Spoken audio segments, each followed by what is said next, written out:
Hey YouTube, welcome back to another Black Powder update, and I have actually managed to finish a unit of cavalry in, for me, a really quick time actually. So I got around to doing my my French Cuirassier. I've had these guys for probably from about the sort of start of the yearish. I've been wanting to get some heavy cavalry for my French, and obviously the dragoons are the first, followed up by these guys. I gotta say, I don't know how or why, but I managed to get through these guys really quickly. I basically did them in a week, and the horses, which normally take me an entire week, I managed to do in 3 days, and that's all sort of all 12 horses, and done to the same standard too.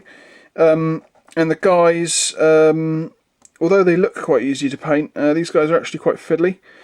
So they took me basically the rest of the week, and I literally just finished them. I literally did the last bits and pieces on them minutes ago before I started this video.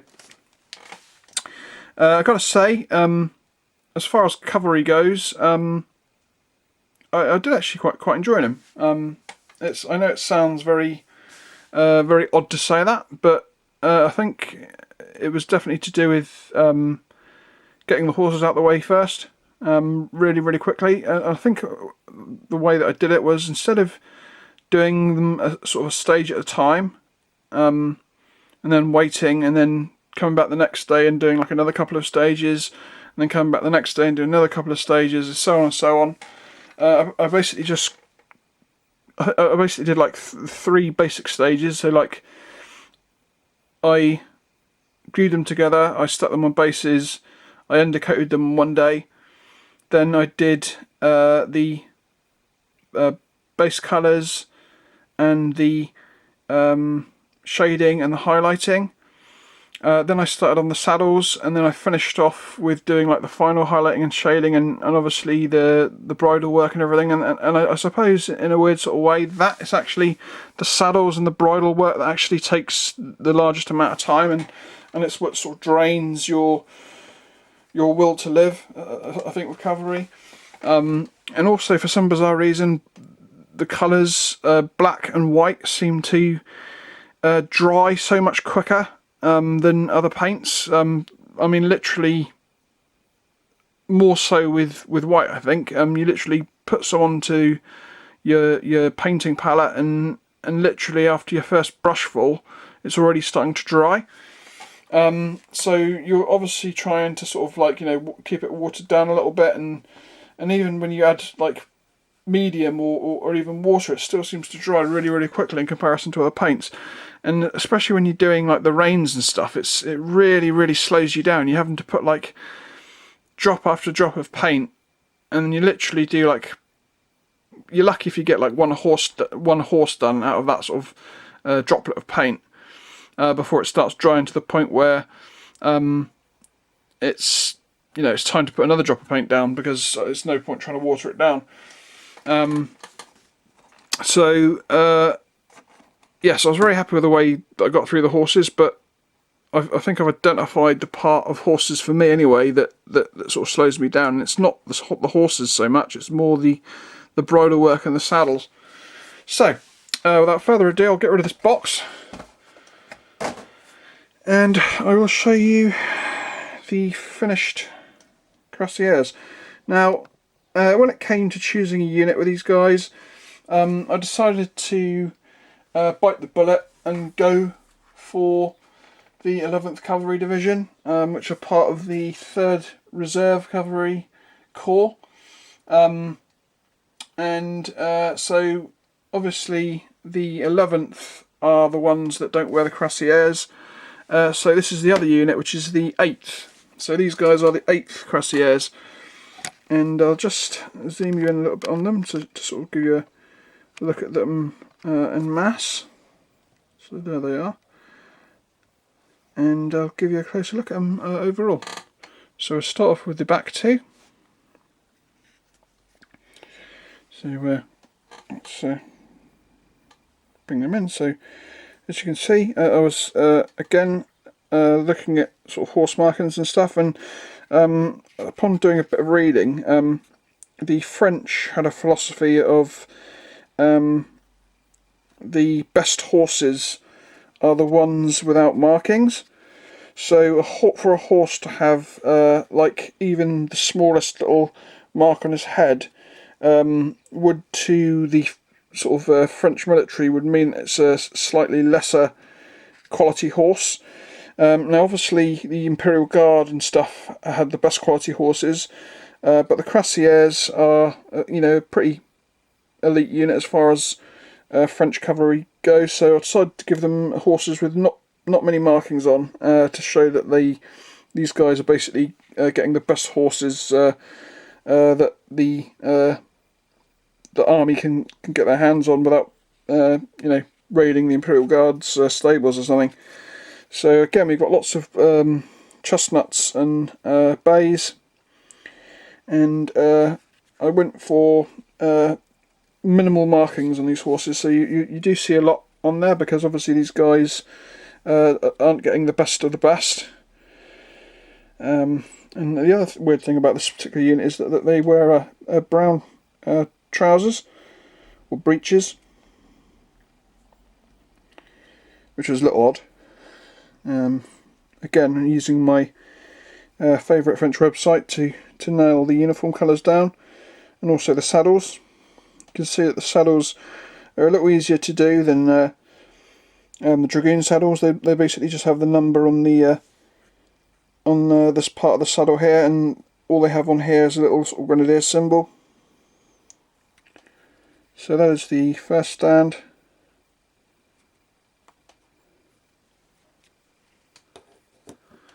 Then we have the Pseudonym command stand, as I always say. So this is basically the unit that will, if they were to split into 6, would take command. And you can see that this particular guy is the sergeant, but you can't really tell because the sergeant's stripes are basically covered by his gauntlet. So this guy has like a long service stripe, which I think is 10 years service. So I thought that would be an easy way of denoting him as the NCO, and just differentiating him if I spread it into down into sort of 2 smaller units. So that is the second base. Again, a couple of chestnuts with slightly different colours. One slightly more orangey than the other. So that is that stand. Then we have the third stand. Again, I based these guys pretty similar to the way I based the dragoons. Just running through some sort of slightly longer grass. And here we have what looks like two bays. And as you can see, one is completely without marks at all. Got a little bit of spilt flock there, or obviously with static grass, it kind of sticks to the model a little bit. I'll just have to get a brush and brush it off in a minute. But it I suppose it kind of looks like he's sort of trotting through the grass and sort of tearing it up as he goes. And this one's got a little bit of a marking on the very tip of his nose, and a little bit of a. He's got a little bit of a white ear now. No, it's just brown. But on this one, although he's got no markings, he does have some dark markings just creeping up his legs. He's got some dark brown socks, I suppose you could say, because obviously bays have dark brown and black markings, as well as the odd patch of white. So that's the third stand. As you can see, these guys have yellow facings. Again, saved by the gloves, so you don't have to do the arm stuff. The cuffs, but obviously they do have this sort of edging around their necks and the bottom of the cuirass, and around the each arm, which was a little bit annoying to do. Obviously it's like red and with a little striping of white on the edge. So that is the third stand.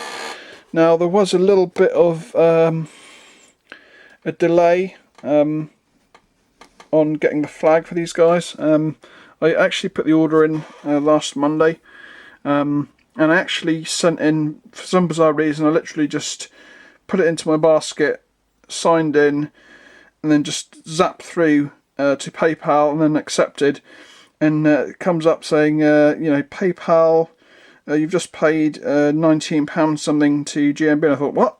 £19 for like one flag? And basically what happened was, my last order that I did, which was for like all the King's German Legion flags and the last battalion of French, the last couple of battalions of French, for some bizarre reason they were still in my my cart, even though I'd like purchased them.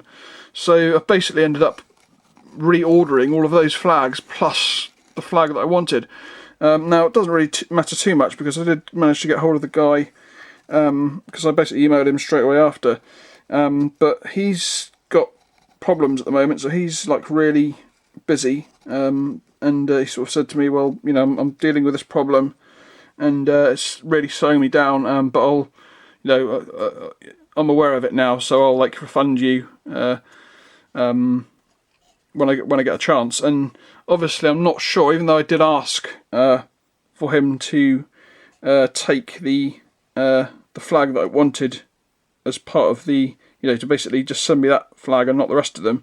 I don't know if he'll just cancel the whole order and I'll have to reorder, or whether he will actually send me the flags I need after he's actually cancelled, and just take that off the refund. So I could be looking at a fair delay in getting my flags for this unit.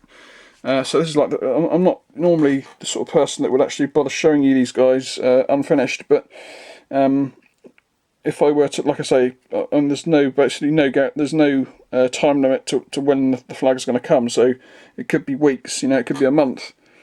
I really don't know.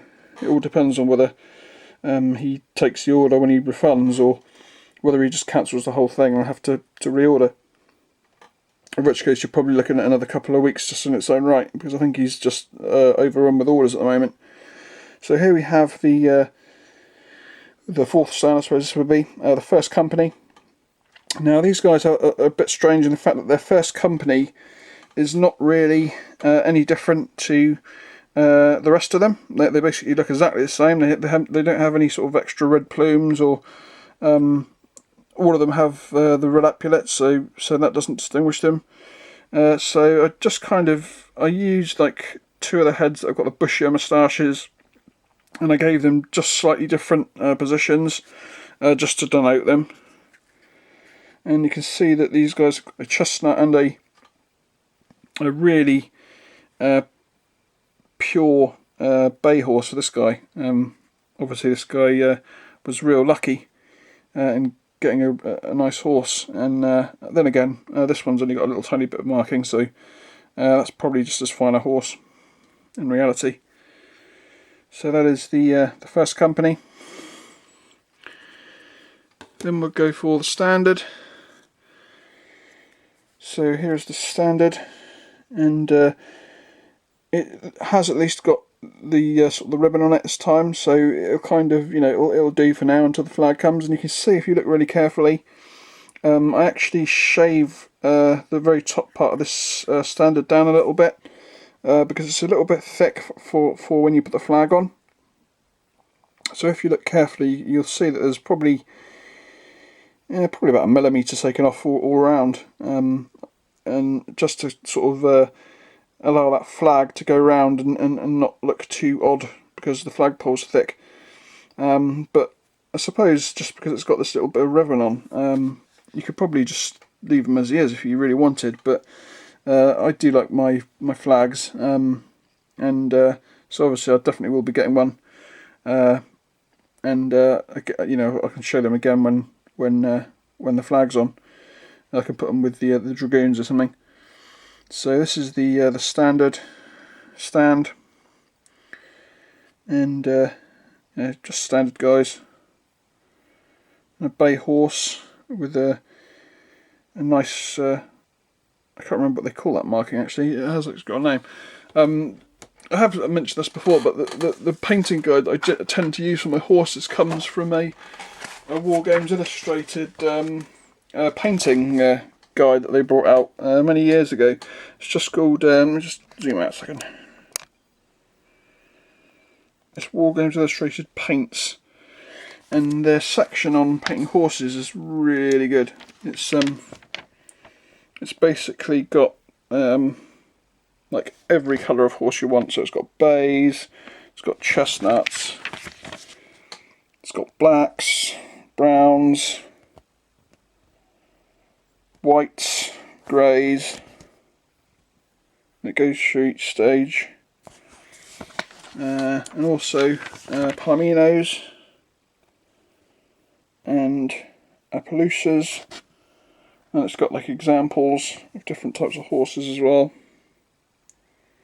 It's a really nice guide to painting horses. In fact, I probably use it more. I've probably used it more for the horse guide than anything else, to tell you the truth, because generally it's actually a really nice magazine. So I do recommend, if you can, I don't know where you'd find it nowadays, or even if you can get it still from War Games Illustrated, but if you get a chance to get it, then I definitely recommend getting this little special magazine. I wonder if it's got, like, when it came out. I'm pretty sure it's a fair age now. No, it doesn't seem to have a date. It's probably, I'm sure it's over 5 years old. Sure of it. I can't find a date, unfortunately. So, oh well. It basically cost $5.95 when it came out. Yeah, I'm pretty sure I've had this a fair while. It might even be longer than 5 years. It might even be 6 or 7 or maybe even 8 years. But that's that. Really good for painting horses. So going back to it, so that's the standard, and then finally the command stand, of course, which is always my favourite stand. So we have the officer on a really high quality, almost orange chestnut horse with absolutely completely cleaner markings, so it's like probably perhaps it's his own horse. And then we have obviously the bugler on a white grey horse, and of course the bugler had a little bit of a I wouldn't say complicated, but it looked complicated, and it was actually a lot less complicated than it looked. But it's kind of like yellow with like red and green motifs on the front and on the stripes, and the tash that's on the bugle was like white with little red dots. I think it came out pretty cool in the end, actually. So that's the bugler, and then the officer, who I think came out pretty cool as well. He's got his different sabre to the rest of them. They've all got sort of metal sabres, and he's got the more of the sort of dragoon style with the gold detail. And I actually decided to, when I had the gloss varnish out, because I normally gloss varnish the horse's eyes, I put like a dash of shine onto all of their sabres along the sort of blade part. So I mean, I guess if you're looking at these eyes in the sun, then it might actually like give the impression that their sabres are glinting in the sun, which would be quite cool. So that is the last stand, and almost the end of this video, so I'll just put them back together again, and zoom in, and here we go. So that is more or less the end of this video. Again, I managed to get a few more subscribers. I think I'm up to like 318, I think, which is pretty good. I'm very happy, so thank you to anyone who's subscribed. And I'm basically more or less out of Napoleonics now, so I have to kind of think about what I'm going to do next. I mean, I have still got my swordsmith, so I might well do him. And I'm just kind of like, I was just plotting on paper the other day some plans of what I want to do to sort of extend my Napoleonics, because I'm not ready to leave them at the moment, even though I kind of finished my 2 main projects. And I was just jotting them down, and I have jotted down some plans, which I might go into a little bit more detail of later. But I'm certainly not doing any more corps or divisions, apart from perhaps this cavalry division here. Although I'm not going to be planning on finishing this that quick, because it's obviously, even though they only need like another unit of dragoons, another unit of cuirassiers, although they are the ones that don't have the breastplate. So I've kind of decided that if I am going to do the 11th, which I am, I'm probably going to try and get metals for them, because I've never really done, as far as Napoleonics go, I've never done metal cavalry. So I thought, well, you know, maybe that'll be an enjoyable experience to do a unit of metal cavalry rather than plastic. Plus, of course, it gives you different poses and stuff as well. Okay, so that's the end of this video. Hope you enjoyed it. I've been obviously watching all your videos, as I have been anyway. I mean, you know, everyone's got loads of extra time, so you know, I mean, I'm pretty good at watching everyone's videos normally, because I'm more, like I say, I spend so much time at home. I'm you know, apart from not going out maybe once a week to do shopping, what little shopping I can actually do on my own anyway, it's actually no different, other than not being able to see the odd friend that comes around. So until next time, I'll catch you all later. Bye bye.